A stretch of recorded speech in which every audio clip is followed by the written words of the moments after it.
darn it, he wasn't able to make it for some really scary health issues he just had. We just want to call him and make sure he knows that we're here thinking about him. I think Mom's got him on the phone. Okay, guys, another little snafu. We can't get a hold of Leroy, but I had a pretty good conversation with him the other day, so I can kind of summarize what he was all about. And what you're looking at is his collection there in his shop. He's been collecting for over 60 years. He's in his late 70s. He lived not far from Ed back in the day when the shop was on Maywood.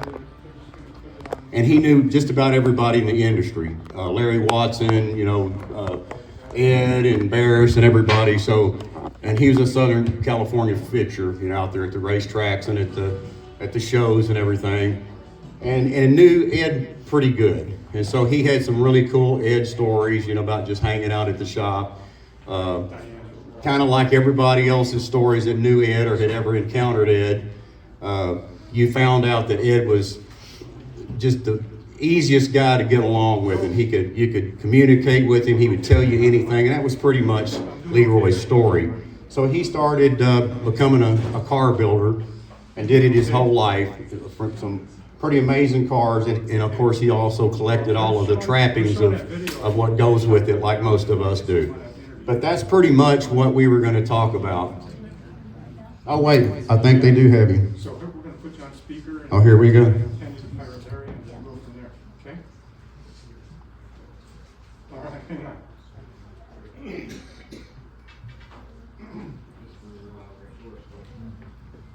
He should be there. Leroy, are you there? I'm doing pretty good. Leroy, can you hear us? Yes, I can hear you. Hey, we just wanted to call and tell you we loved you and hope you were doing good. I'm doing better. Good. Yeah, but as good as I can get, I guess, for an old man. Right? Well, we're just watching your video here.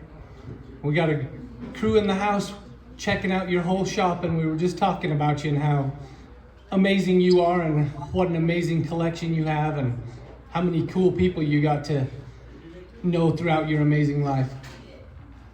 Well, yeah. Oh no.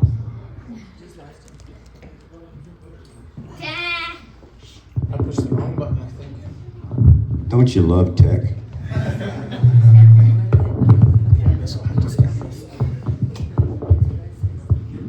I like when you had the megaphones and just like, hey man, come out of the house. No, not me. You mean the tin cans? My mom won't let me. Meet me at the park.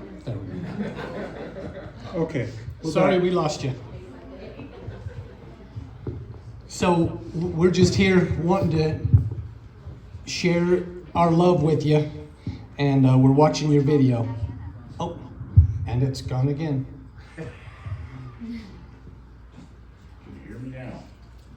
I think We're having, it just ended, but he's back on there. How do I put it on speaker? Cut me off. Oh, gotcha. Now we can hear you pretty good. But yeah, that was part of growing up in California, getting to meet everybody. And I met Gene clear back in 1972, and I knew of Ed even before that. And I used to draw flames, black widows, spider webs, all kinds of stuff on my homework when I was, 12, 13 years old, and teachers would get upset and always call my mom. But Ed was a powerful influence on me all through the years. Then I actually got to meet him in about 1990, somewhere along 89, 90 at the car show in San Diego. And that's when Ed actually walked over. I've seen him stand in the corner for a half hour, and I'm putting my car together, and it's about 10 o'clock at night for the show. And he comes over and he says, can I give you some advice? Of course, I knew who he was, and I had to look up to talk to him. And I said, aren't you at Big Daddy Roth? And he goes, yes. Kind of in a soft voice. And I said, well, if you got some advice for me, I'm all ears, because you forgot more about cars than I'm ever going to know. And he goes, well, he said, I've been standing over here watching people, even though it was 10 o'clock at night, taking pictures of your car. And I had 3 stanchions, 3.5 foot tall, and a chain in between each stanchion, double loop, you know. And he goes, take your stanchions on the ends and cut them down to a foot. Take the middle stanchion out and let your chain drag on the floor. I went, what? You know, I'm figuring people's going to be mauling all the cars, you know, if you don't keep the barricades up. And he goes, no. He says, if you got a minute, he said, come with me. So I followed Ed into the back room of Golden Hall, and in the corner he had the globe hopper, which I knew the car. I mean, I watched him build it, you know what I'm saying? Right. And he has a lariat, a rope, a lariat, a big stiff lariat around his car on the floor. He said, that is my crowd barrier. He said, Leroy, he said, they won't step across it. So I go back to the car, the Merc, and I pull the stanchions all down and the chains and everything, and I bring them home that night, cut them down to a foot tall, put everything back together, and I did exactly what he said. And people take pictures of the car, and no problem. And only Ed would do something like that. Nobody else ever took the time to help anybody. They're all busy doing their own cars. And for him to stand over there for a half hour watching me and a couple other people put their cars together and then come over and say, can I give you some advice? I'm thinking, holy smokes, this is from God. And so it was an interesting day, but I never forgot that. And then over the years, we saw Ed in Route 66 in San Bernardino, and Diane and I drove up there 12 years in a row and always got to see Ed. And, you know, I bought stuff from him, T-shirts from him, and he always remembered me in the car. It was amazing. I mean, you know, you don't see somebody for a year. I can't even remember my name day after tomorrow. And so, you know, it was kind of a, I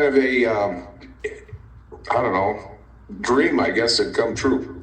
Right. That's so cool. I've heard other people as well, Leroy, say that exact same thing about the stanchions. That's so cool to also hear him share that with you. He was always trying to help people out. Yes, always. And remember stuff. I mean, he could remember stuff and cars and people's names. Like, I don't know how he did it.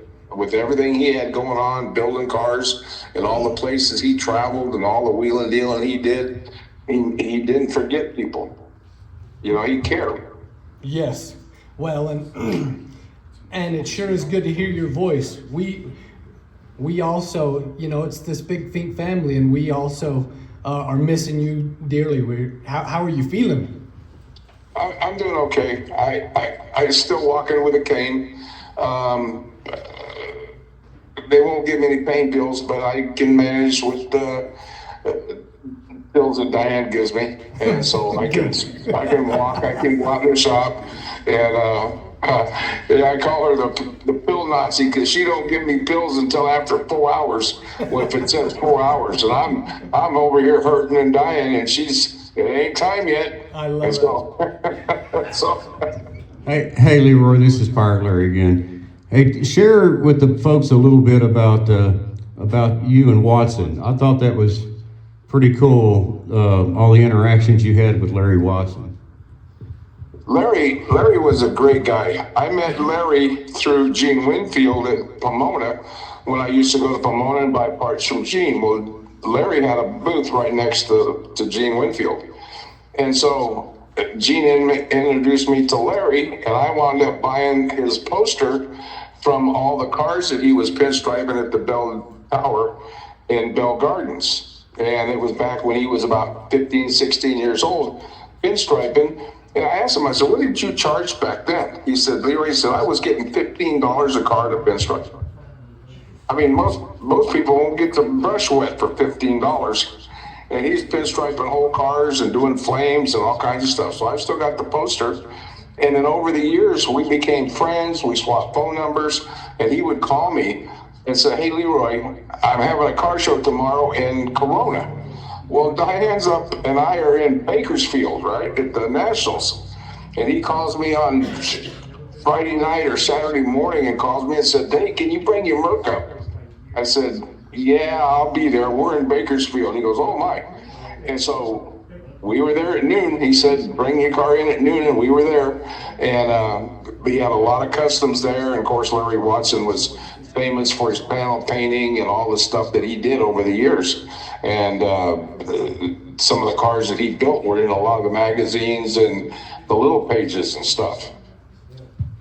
Yeah, and that, we were talking about it, how I had this, similar experiences in my career, but you were able to meet these icons as we were growing up, and they became friends. These guys, some of them were really friendly, like Watson and Gene and Ed, and I'm wanting to let all these younger folks know that if you just approach some of these guys sometimes that you think are unapproachable and they're not real people, hey, most of them are just gearheads, and they want to hear your stories. They want to talk to you. They want to interact, and I know that's true with my career and with yours, and we both are just amazed, when we think about what all we've gotten to do. But guys, don't be afraid to come up to what you think is your idol and untouchable or unapproachable, because you might be very, very surprised, and you might end up telling stories 60 years later like we do. So, well, Larry Watson actually had a kind of a video shoot and stuff like that up in Downey, and everybody kept saying, "Leroy, take your Merc up to Downey to Johnny's Broiler." So I said, okay. It was on a Wednesday night. It was a car show, car run, a cruise. So I went up there. I got up there about 1 o'clock because they said, if you get there after 4, you're not going to find a parking place. Well, I was the 13th car there at 1 in the afternoon. So I backed the Merc in like I was instructed. And about 7 o'clock, this guy come over with manicured hair, manicured beard, sunglasses, and he takes the placard off my Merc. And I walked over and I said, "What are you doing?" He goes, "Is this your car?" And I said, "Yes." He goes, "Well, I'm Larry Watson." He says, "I'm giving this car an award tonight. It's the only one given every Wednesday night. I'm the only one that gives out awards." I went, "What?" Well, I knew Larry Watson clear back in the 70s, and this is now 1993 or 94. And I hadn't seen him in all that time. And go to Downey up there, or wherever it's at, and here's Larry Watson presenting the Merc with an award. What a memory. What a memory, buddy. That's what we've built all this on, is memories. We're here for the present, but the memories have built while we're here also to celebrate the legacy of the guys that did all this stuff, that left us these memories. And buddy, we hope that you get to feeling a lot better, and next year you can be here and we can revisit this with you in person. I appreciate that, and I'm really sorry I didn't make it this year because we had everything set up. I had a little scooter all set up. It's got the ramp, everything. I mean, we were set to go. Eileen's been a lot of help to us and a friend over all the years, and I really am disappointed that I'm not there. And so to Eileen and everybody there, I appreciate all of you. Well, thank you so much, buddy, and we'll check you next time we see you up here at Ratfink Reunion, the 25th next year. Okay. Hey, thank you very much, Leroy. It's sure a pleasure to hear your voice. Thank you, Larry. Thank you, everyone. All right, Thanks, Mike. we'll talk to you soon. Thank you. We appreciate your time. All right, take care. Thanks, guys. That's going to wrap that, and we'll have another interview later with the Moon Eyes guys, with Shiggy, which is going to be insanely cool. So if I can speak better English than him, because my Texas might not match, but we'll see. More than I thought I was, but. Oh, he thought his film job wasn't very good at that film. I thought it was great. Oh, okay. There was